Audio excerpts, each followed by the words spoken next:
nilawal Anne Poelina, ngayu imarawara manen, ngai mandijara nyigana nganga, ngai nganga, mabungurin nganga on aranda buru. So in my language I said that, hello, my name is Anne Poelina. I'm a woman who belongs to the Marawarra, the Fitzroy River in the Kimberley region of Western Australia. I also acknowledge the people from this land, but importantly, the land itself. The land, country is alive. It creates memories, and today, listening to all of the beautiful speakers, we are creating new memory on country. One of the things is you'll see, this story about Professor Anne Poelina. I came from a family who was not about talking, it was about working. So I had a very strict father who said, don't worry about learning to talk, just learn how to work. And then I went to school, and school was not for me because I kind of figured that my learning was on country, with country, for country. And so on all my reports for the whole 10 years of going to school, it would write, Anne is not conducive to learning. Oh. And I kind of thought, what is that saying about me? What is it saying about the world in which I have inherited? Do I stay as someone else has framed me, someone who can't learn, someone who's dumb, someone who's not got a right to have a voice? And so I really sort of challenged this, and I thought, what could I do? Where could I go? I come from a very, very big family, 8 brothers, 4 sisters, and none of my 8 brothers tell me what to do. So from that perspective, what it is that we as Indigenous people, we are the first scientists, and this is one of the things that I'm really trying to lift, is the value of this traditional ecological knowledge. It is Indigenous science.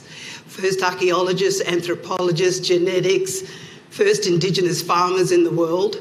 And so my opportunity that I see, because I work globally, is to really raise the profile that this is the oldest Indigenous scientific system in the world. It is also wrapped around the oldest legal system in the world. So the work that I do is around what I call first law, law of the land, not law of man. And so that's totally different. Well, I've published a book with a couple of friends of mine, and it's called A Declaration of Peace with Indigenous Australians and with Nature under First Law. And what we did with that book is that we showed that this philosophical worldview can actually bring Crown law into a parallel system about justice. But there is not the appetite in our country to do that. So my work is looking at unjust development on unjust terms, and what does justice look like? So as I said earlier, we as Indigenous people, we come from a world of we, not me. This is not about individualism. And so this world really is about the collective good of everyone and everything around us. In my language, we have a word called bugaragara, which I've heard today in so many of the speakers. How do we learn from the past? How do we dream for the new future? But how do we act in the now? And all of those different types of time zones, timelines are all fused in to why we are all here today. So it's about dreaming about where we can go. And one of the really big things that I like to emphasize is that we are human beings. And as a human being, it is a great gift. We can think, we can have logic, we can have reason, we can choose right from wrong. So what First Law taught us as Indigenous people, and is still teaching us, is that the law is in the land. The values, the ethics, the virtues of how we live, not just with human to human, but with our non-human family. So my passion is rivers around the world. So I chase them, I follow them, I listen to them. I've just made a episode which will be screening on SBS about 3 rivers. And this is the question the rivers are asking the humans. What are the humans doing? So the first story is about the Barker and the Barkindji people and what's happened there. And then I go to the Roper River and talk to the Manggarai people up there and see what is happening in the Northern Territory. It is actually criminal. Then you look at the Marawarra, which is there looking and watching what is happening to these other rivers. And so water is life. Water is the new gold. As water becomes more and more scarce, it becomes more and more valuable. In the Northern Territory and in Western Australia, water is free. So we are giving a public good to the richest people on the planet to profit. I'm not sure, is there? Yeah, he's up there, my son's up there. I just kind of felt he was on my back there. And so we are giving water, which is free, in the Northern Territory and in Western Australia to the richest people in the world to profit. Now, one of the things with these unjust development projects is the amount of money that these companies makes are nowhere near what needs to be cleaned up. And so what we're seeing is unjust development right across this country. Last year, I was a commissioner for water right across this country. So I got to talk to the states, I got to talk to the jurisdictions, I got to talk to farmers and agriculture people, traditional owners. There is no trust capital at any level of government, local government, state government, or the federal government. So we are living with an illusion that the government is really caring about all people, not just non-Indigenous people, all people. And this includes the migrants and everybody else. So what we're seeing is that we are in a moment in time, and one of the things I say is that as Indigenous people, we see the world holistically. We don't cut things up. Somebody dealing with land, someone dealing with water, someone dealing with the environment, someone dealing with their non-human kin. It's all integrated because, why? We come from a system of collective systems thinking. That's how we existed. We came from a world of peace. We understand the strategies of war, but we could never have lived in this country for over 60,000 years warring. If somebody does something wrong, sure, there's a punishment. They might be set out from the community just to sort of teach them a bit of a lesson, but we brought them in. We brought them back, unless there was something that really required serious punishment. So for us, it is about a world of peace, not about a world of war and all of those things that create that. One of the things I have in my life, if I've looked at someone who has taught me how to see and be in the world a different way, it is a South American educator called Paulo Freire.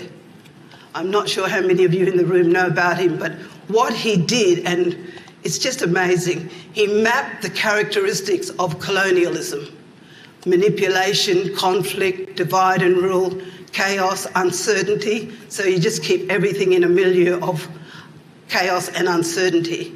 When he died, someone finished off his life work, which for me is the guiding principles of how I live my life.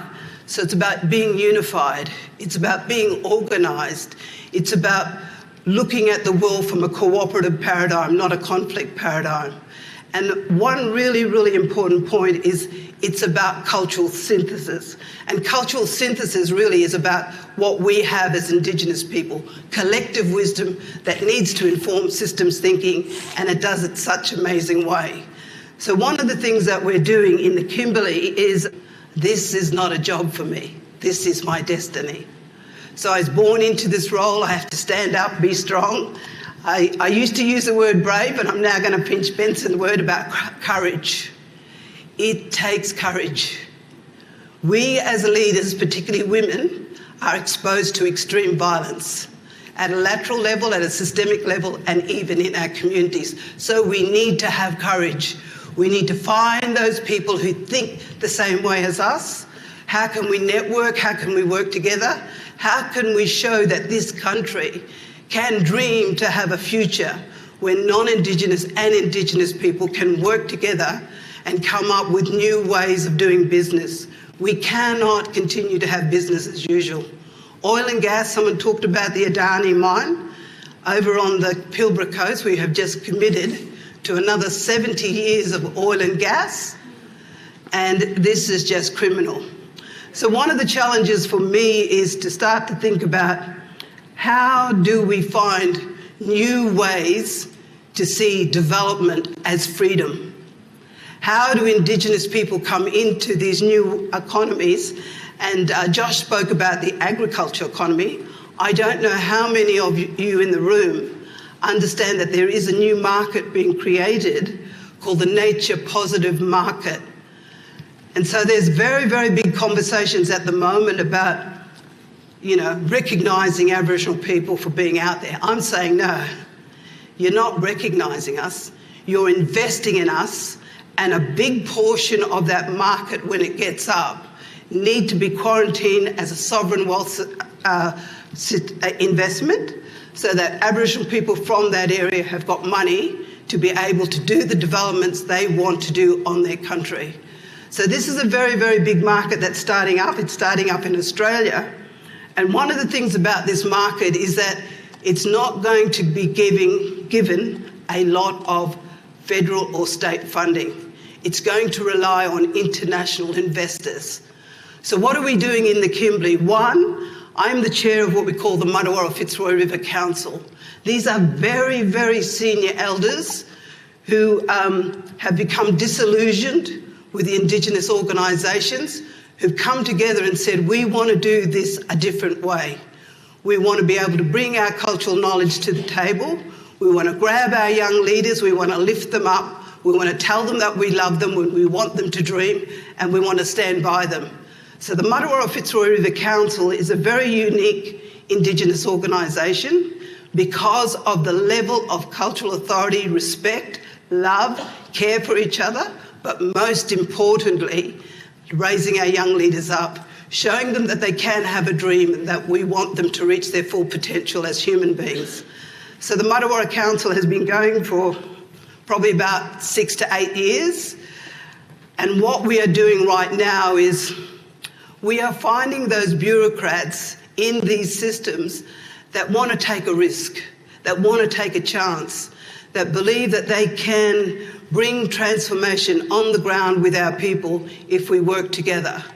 So I'm not sure how many of you know, but this country has been mapped out into 89 bioregions.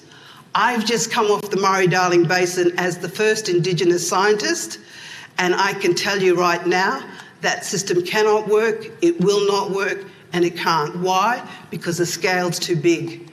So going back to the ancient wisdom of where I come from in the Kimberley, we had what we call two laws, a law for the Mudawara, the Fitzroy River, and a law called Wunan Law, which is a huge cultural law system that travels from the Kimberley from sunrise to sundown into Warlpiri country, into Karajura, up to Uluru, Port Keith and back. And so we had a system of governance which was about trade, reciprocity, respect, all of the things that we are now currently searching for as humans who've been displaced and needing to reinvigorate a new dream. So we've got these systems out there, and what I'm saying is that we call it wake up the snake. How do you wake up the consciousness of the people to bring the people with you? Because it's people who put governments in power. And so what we're doing is really looking at all of these different ways. As I said, I am a multidisciplinary scientist. I sometimes say we are a little bit testosteroned out on science. People are not reading it. And so we need to have a different way to tell the story. So what I find is that by having films, by poetry, by writing plays, by publishing in a whole range of areas, we can create a message and a story that we call touches the lian, which is your moral compass, your spirit, to wake you up as a human being and really understand that this ancient wisdom is the wisdom that can save humanity. Thank you.